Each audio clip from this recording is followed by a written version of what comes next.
Hi everyone, this is Keito, and today I'm going to sort of be giving you JP insights as to how Ayaka, Frederika, and Murmur's EXs is performing on the JP side of War of the Visions.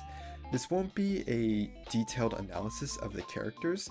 For that, I really recommend watching Mysidia Gaming's videos. I think he will hopefully release a video on these three units soon, but I really can't overstate how valuable the information he provides is. He gives a very numbers-based approach to his analysis and compares unit to unit or just 99 units to 120 units, and they're very helpful. And I honestly just can't make videos on the same detail as him, so I really recommend checking him out. I will leave a link to his YouTube profile below in the description.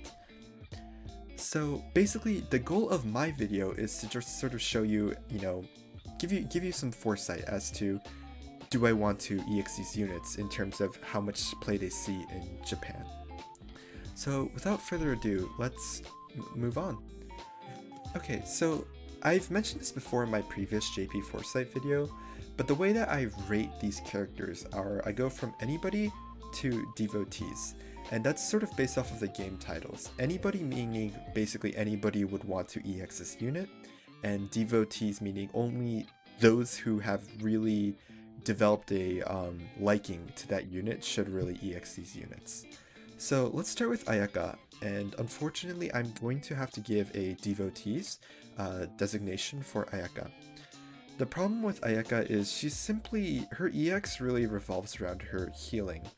But it's just awkward because she's outclassed as a healer by many units. This includes Yuna and Aerith even. And Aerith isn't even considered that strong of a unit in general. It's just really awkward for Ayaka because, she got an EX upgrade to one of the most useless passives, which is the Doom passive. She gets healing increase off of that, which is nice, but the base passive itself is pretty bad. The other thing is her 120 ability applies absorption, but I think it's only to physical attacks if I remember correctly. So that just makes its applicability a little bit lower, right? And so even her Kiraga still requires a cast time.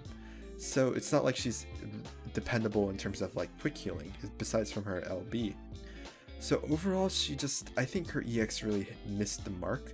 I think it's cool. The idea was there, it was cool, but it was just implemented in the wrong way, and therefore she does not see, I don't think she sees any play in JP right now. I'm trying to think of any situation, but I just can't think of anything. I think so, therefore I think it's, that being said, EXs are always still fun, and if you like the unit, if you consider yourself an Ayaka devotee, then she still might be worth it to EX for you. Now on the complete polar opposite of Ayaka, we have Frederika's EX. And I think a lot of people have already been talking about this, but Frederika's EX is by far, I would say, the best pre-existing unit EX out of every single EX released so far, in terms of pre-existing units. Her EX is just so strong. She gets missile resistance pierce and defense piercing, which is really solid, so you can't really build to wall her. So she's really strong in that aspect. She gets, her stat increases are great as well, and she's considered a core unit really in Lightning teams. These are the standout team right now is Charlotte, Cloud, and Frederika. Because Frederika can dish out damage from super far away with Barrage. She can, and she can also has utility in Arm Shot. So she really has everything going for her, and I think she is a star example of what an EX should look like. For Murmur, Murmur is, I really like Murmur, but I think I would have to give her an enthusiast's rating. Murmur is very, very strong for the Earth Selection quest.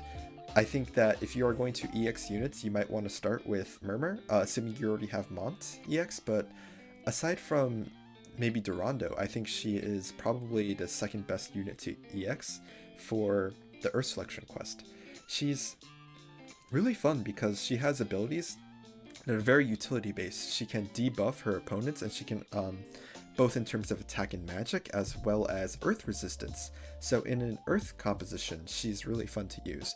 That being said, I think her main use mostly came from the earth selection quests, and even in cost limited guild battles, I don't really see her being used that often. That being said, I wouldn't be surprised to see, we see a lot of I think it was Charlotte, Cloud, Laerte teams, and I could see her doing really well into those teams for limited guild battles. Keep in mind, they have increased the frequency of limited guild battles to about once a month, and so Global should be seeing that soon. Anyways, that about wraps up my ratings for the for this week's upcoming EX units. I hope you enjoyed. I tried making this video as short as possible, so if you like that kind of style, please let me know. And as always, I really appreciate any feedback in the comments section. Thank you very much, and good luck on the battlefields of Ardra.